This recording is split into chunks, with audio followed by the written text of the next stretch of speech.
কখনো কি ভেবেছেন সত্যবাদী মানুষরাই আসলে জীবনের সবচেয়ে বড় জয় পায়?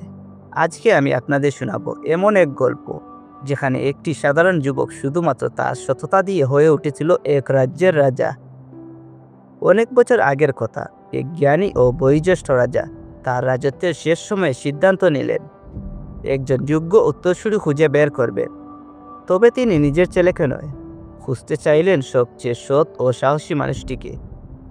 তাই তিনি ঘোষণা দিলেন এক অদ্ভুত পরীক্ষা। রাজপ্রাসাদের সামনে হাজারো মানুষ জড়ো হলো।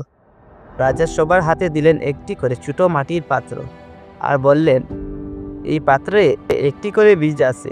1 মাস পর যার কাছে সবচেয়ে সুন্দর ফুল ফুটবে, এই হবে আমার উত্তরসূরি।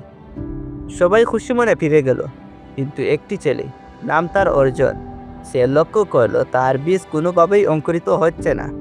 সে পানি দিল, আলো দিল, সার দিল, কিন্তু কিছুতে কিছু হলো না।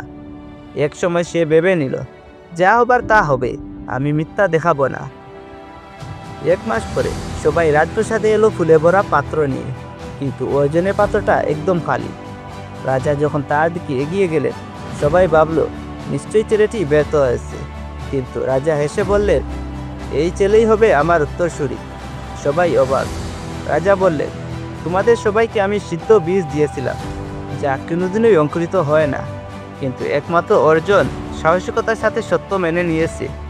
রাজা হতে হলে কেবল জ্ঞান নয়, দরকার সততা, সাহস আর সত্যের প্রতি অটল বিশ্বাস। আজকের দুনিয়ায় সত্য বলা যত কঠিন, সত্যের পক্ষে দাঁড়ানো তার চেয়েও কঠিন। কিন্তু একমাত্র সেই মানুষগুলো ইতিহাস গড়ে যারা কখনো বইয়ের কাছে হার মানে না। সৎ মানুষ হয়তো ধীরে চলে, কিন্তু সে একদিন ঠিকই সবার উপরে পৌঁছে যায়।